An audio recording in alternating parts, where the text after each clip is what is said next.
Good evening and many thanks for joining us. You're watching Qtv Nightly News, which is also on Q Radio 103.3 FM with me, Answana Esonyasi. First, here are the main news headlines. The Ministry of Higher Education, through the Community Partnership Scholarship Program under the RISE project, today awarded 29 students from the West Coast region to pursue programs in nursing, agriculture, development studies, engineering, among other fields. The National Hajj Commission convened a meeting with Hajj guides from all travel operators in the country to sensitize them on the operational guidelines and expectations and regulations for the 2026 Hajj in Saudi Arabia. And the high-power delegation of the Gambia National Assembly is actively participating in the ongoing 152nd Inter-parliamentary Union Assembly in Istanbul, Turkey, engaging in discussions on global challenges. The Gambia joins the rest of the world today, April 17th, to mark World Hemophilia Day, raising awareness about inherited bleeding disorders and the urgent need for early diagnosis. And in international news, South African firebrand politician Julius Malema, leader of the Economic Freedom Fighters political party, has been handed a 5-year jail sentence following a lengthy and closely watched trial. Stay tuned as we bring you more on these and other stories.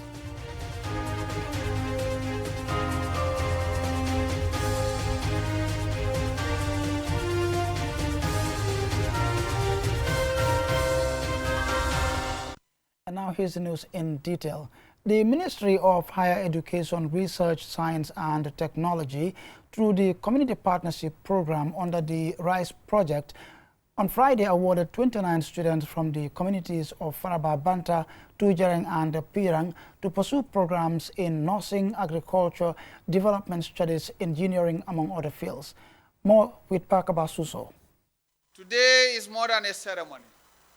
It is proof of a promise made and kept through the partnership between the government of the Gambia and the communities of Tujereng, Pirang and Faraba Banta. The event brought together National Assembly members, the Vice Chancellor of the University of the Gambia, Alkalolus, Village Development Committee chairpersons, awardees and their families, underscoring the significance of the occasion.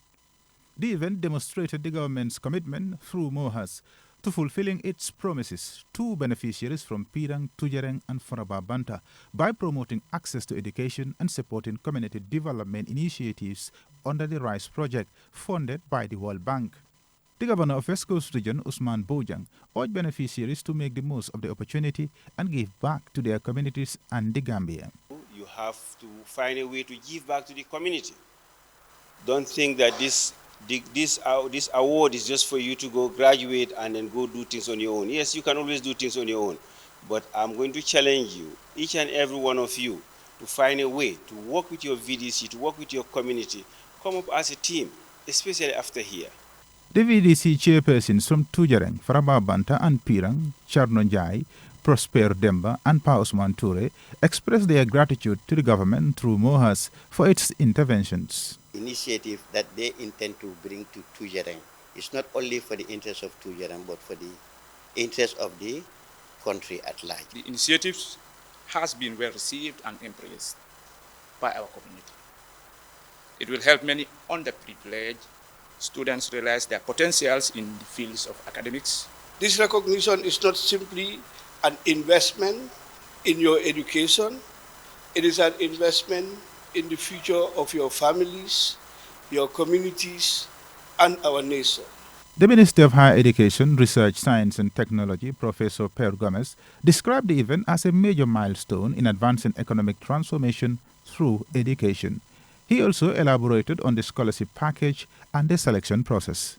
As set out in the offer letters, the ministry committed to 5 diploma slots each year for 5 years, tenable at any public tertiary institutions, and 5 bachelor's and/or master's slots each year for 5 years, tenable at any public university in the Gambia. Following review meetings at the Governor's Office in Brikama on 21st and 26th January 2026, I am pleased to confirm that verification and selection are complete Mr. Lamin Kenjo Cham, Principal Tertiary and Higher Education Officer, represented the ministry, and the process reflected transparency, commitment, and strong participation from all three communities. The event concluded with beneficiaries receiving their scholarship letters, marking a significant turning point in their lives and underscoring the importance of community partnerships in advancing national development. Reporting for QTV News, Parker Basuso. Now, the National Hajj Commission of the Gambia on Tuesday convened a meeting with Hajj guides from all travel operators in the country to sensitize them on the operational guidelines and expectations and regulations for the 2026 Hajj in Saudi Arabia. Babukar Sise reports. As Saudi authorities continue to introduce new guidelines and regulations each year to enhance the Hajj experience for pilgrims, the National Hajj Commission is also stepping up efforts to sensitize stakeholders across the country. According to Fode Sise, Secretary General at the National Hajj Commission, the session is intended to give the Commission an opportunity to relay messages received from Saudi authorities regarding Hajj to the guides who are directly responsible for interacting with and managing the welfare of pilgrims. The Nusuk card is an official identification card issued to pilgrims during Hajj by the Saudi authorities. It is part of the digital system that confirms that you are a registered pilgrim with an approved Hajj permit. Sheikh Ibrahim Jaju, Amirul Hajj and chairman of the National Hajj Commission, outlined key Hajj requirements and highlighted the penalties for violating established rules.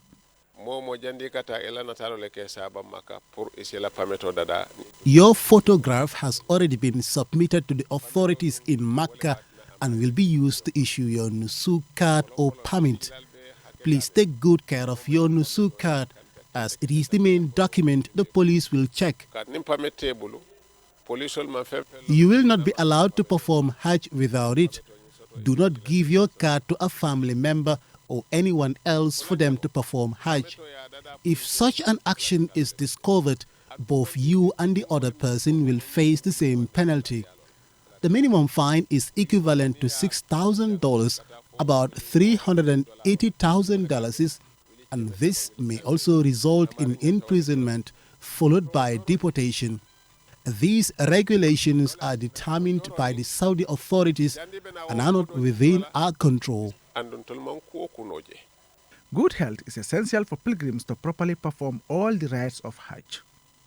In recognition of this, the Hajj Commission, in collaboration with the Ministry of Religious Affairs and the Ministry of Health, will include medical doctors in the delegation to Saudi Arabia to support pilgrims' health needs. Dr. Lamin E.S. Chete, consultant cardiologist at the Edward Francis Small Teaching Hospital, is leading the Gambia medical team. Most of the pilgrims who go for Hajj, most of them are elderly and they have what we call chronic health conditions, such as hypertension, diabetes, and other chronic health conditions. It is therefore important to sensitize them, the guides and also the pilgrims. Transportation to enable movement and adequate housing are essential requirements during Hajj. Sheikh Mahfouz Sanyang, Commissioner at the National Hajj Commission, elaborated on this. We are supposed to follow the directives given by the Hajj Commission pertaining to the transportation. And the pre-arrival, that is the arrival of the pilgrims in this Kingdom of Saudi Arabia, is attached with their housing in the kingdom. So we sensitize the guides, and we have also conducted the same with the operators, that the dates that the pilgrims are going to be arriving in the Kingdom of Saudi Arabia need to be clearly stated, and the pre-arrival should entail that, so much so that there will not be a pilgrim coming before their date and housing is going to be an issue. As preparations intensify, the National Hajj Commission urges all guides and pilgrims to strictly adhere to regulations, ensuring a safe, organized, and spiritually fulfilling 2026 Hajj experience for all participants. Babukar Sise, QTV News. Now, a high-powered delegation of the Gambia National Assembly is actively participating in the ongoing 152nd Inter-parliamentary Union Assembly in Istanbul, Turkey. engaging in high-level discussions on global challenges. In a statement delivered on his behalf by the Namfojara Central, Keba Jallow, Deputy Speaker C.D.S.K. Njai reaffirmed the Gambia's commitment to peace, justice and democratic governance. Aliu Sise has the details. The Assembly brings together speakers, members of parliament and parliamentary officials from across the world. Its deliberations are centered on the theme nurturing hope, securing peace and ensuring justice for future generations. During the general debate, a statement on behalf of the Deputy Speaker and head of the Gambia's delegation to IPU, Honorable C.D.S.K. Njai, was delivered by Honorable Keba Jallow of Jara Central. The statement affirmed the Gambia's commitment to democratic governance, peace building and justice, while highlighting progress in strengthening parliamentary oversight, constitutional reforms and citizen engagement. In the Gambia, we have made significant strides in consolidating democracy and restoring public confidence in state institutions through constitutional reforms, strengthened oversight mechanisms, and enhanced citizen engagement. Our parliament continues to play a pivotal role in fostering transparency and accountability. The statement emphasized the importance of youth empowerment, education, and inclusive economic opportunities, noting that investment in young people is key to sustaining peace and national development. Our young people, who constitute the majority of our population, Madam President, must be equipped with the skills, knowledge, and opportunities to thrive in an increasingly competitive and interconnected world. As parliamentarians, we must therefore enact forward-looking policies that prioritize human capital development, bridge inequalities, and promote social inclusion. The statement called for climate justice, noting the disproportionate impact of climate change on developing countries and urging inclusive global responses to environmental challenges. On the sidelines, the Gambia is also participating in the 5th conference of the Non-Aligned Movement Parliamentary Network, where Honorable Kebalang Fofana, head of delegation, delivered a statement on climate-resilient urbanization. He described climate change as a matter of survival for vulnerable nations. At the Forum of Women Parliamentarians, candidates contesting for Secretary General of the IPU engaged lawmakers on key concerns, including climate change, gender-based violence, and migration. Representing the Gambia, Honorable Fatou Cham highlighted key national concerns, including gender-based violence, questioning how these issues will be effectively mainstreamed into IPU debates and actions. We all know gender-based violence in connection to the FGMC is always an issue in Africa. What would you do as the incoming Secretary General to make sure that the gender-based violence with regards to the FGMC will be supported to make sure that it will be banned and laws will be passed to maintain this in countries that are in affection with? Thank you very much. In response, candidates Cecilia Widigren, Fatimata Cham, Andrea Flip, and Johnny Sia Theodora Avgerindipulo outlined different approaches, ranging from strengthening legislative frameworks to enhancing cooperation and ensuring gender-responsive governance. In another engagement, the Association of Secretaries General of Parliaments is convening alongside the Assembly, where Clerk of the National Assembly of the Gambia, Khalifa Emembai, is expected to contribute to discussions on the use of artificial intelligence in parliamentary processes. The Assembly is expected to conclude with key resolutions aimed at strengthening peace, justice, and inclusive governance nationwide. Reporting for Qtv News, I am Aliu Sise. And a report there by Aliu Sise on the Gambia National Assembly's participation at the ongoing Inter-parliamentary Union Assembly in Istanbul, Turkey, will lead us to the commercial break. But when we return, we have more national and international news stories. We'll be right back.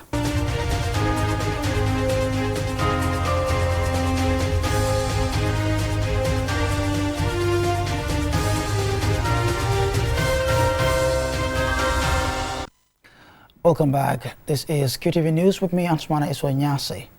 Now, the Gambia joins the rest of the world today, April 17th, to mark World Hemophilia Day, raising awareness about inherited bleeding disorders and the urgent need for early diagnosis. Usman Jata reports. Hemophilia is a rare but serious inherited condition that affects the blood's ability to clot. This means even minor injuries can lead to prolonged bleeding, while internal bleeding, especially in joints and muscles, can cause long-term damage.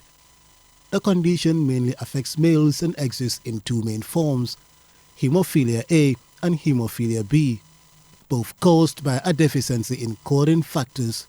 This year's theme for World Hemophilia Day is Diagnosis, First Step to Care, highlights a critical gap in identifying patients before treatment can begin.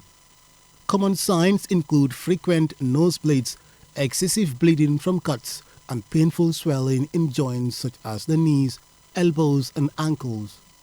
In severe cases, bleeding can occur without any obvious injury.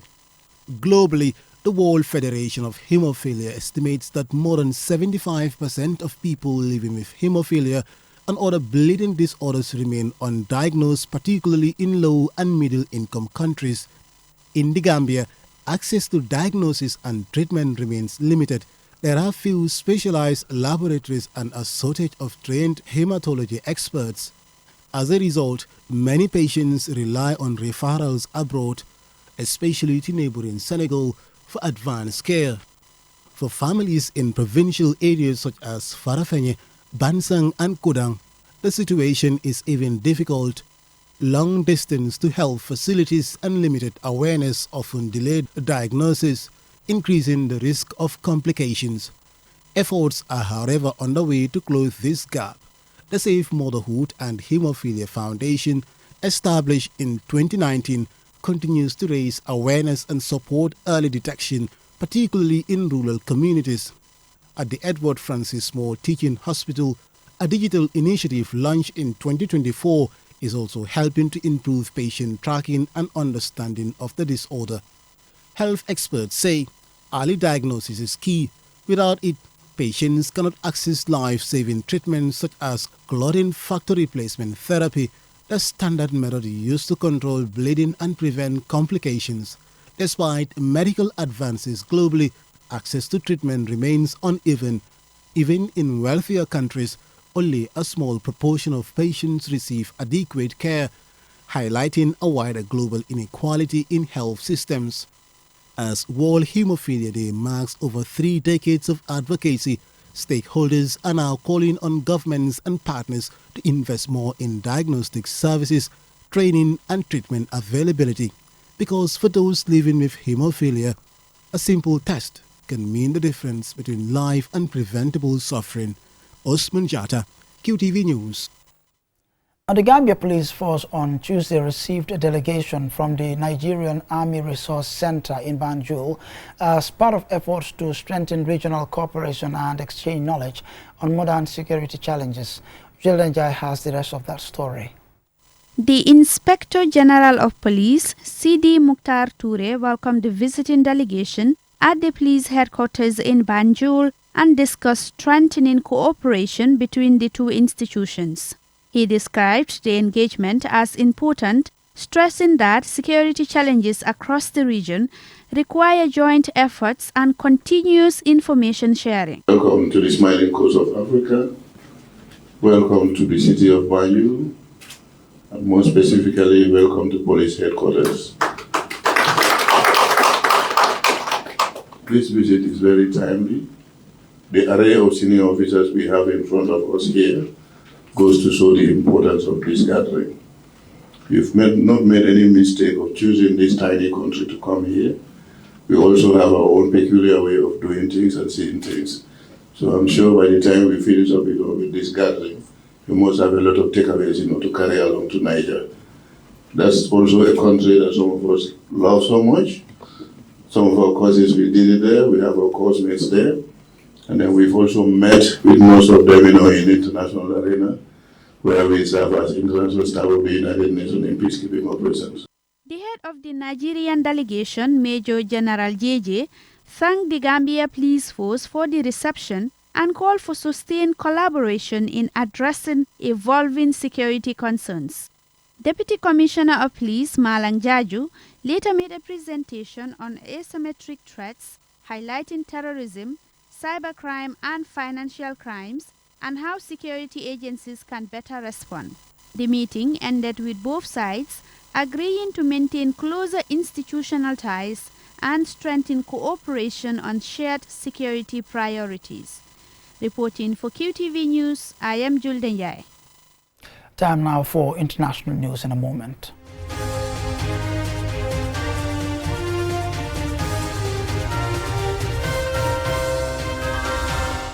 Now, South African firebrand politician Julius Malema, leader of the Economic Freedom Fighters political party, has been handed a 5-year jail sentence following a lengthy and closely watched trial. More in this report by Adedrame. The court found Malema guilty over a 2018 incident in which he was videoed discharging what was described as a semi-automatic rifle during the EFF's 5th anniversary celebrations in the Eastern Cape. Amandla! Amandla! In delivering her ruling, Magistrate Toinette Olivier said the act was not impulsive but rather central to the event. After careful consideration, and I can assure you I have done so, free of any interference, this judgment or sentence is the sentence of this court and this court alone. In respect of count 1, you are sentenced to a period of 5 years imprisonment. In respect of count 2, you are sentenced to a period of 2 years imprisonment. In respect of count 3, you are sentenced to 20,000 rand or to undergo 6 months imprisonment. In respect of count 4, you are sentenced to 20,000 rand or to undergo 6 months imprisonment. In respect of count 5, you are sentenced to pay a fine of 20,000 rand or to undergo 6 months imprisonment. In terms of Section 280, subsection 2 of Act 51 of 1977, the court orders that the sentence imposed in respect of counts 2, 3, 4, and 5 run concurrent with the sentence imposed in respect of count 1. Speaking afterwards to supporters who gathered outside the East London Magistrates Court, Malema was sharply critical of the judgment and he remained defiant. She's the most incompetent magistrate who read a judgment for 3 days. It is never done. She does so because we suspect she doesn't write her own judgments.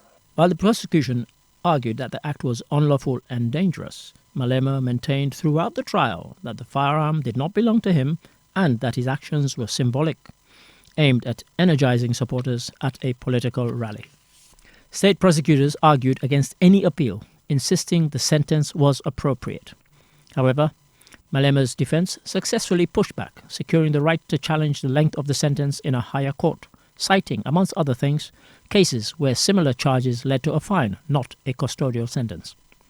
Despite the conviction, the court granted Malema leave to appeal the sentence, though not the conviction itself, a partial victory for the EFF leader and his legal team. Malema first rose to prominence as the leader of the African National Congress's Youth League, before his expulsion led him to establish the Economic Freedom Fighters, a party that advocates for land distribution and which has since become a powerful voice for economic transformation in South Africa, and also is now the 4th largest parliamentary political party in the country.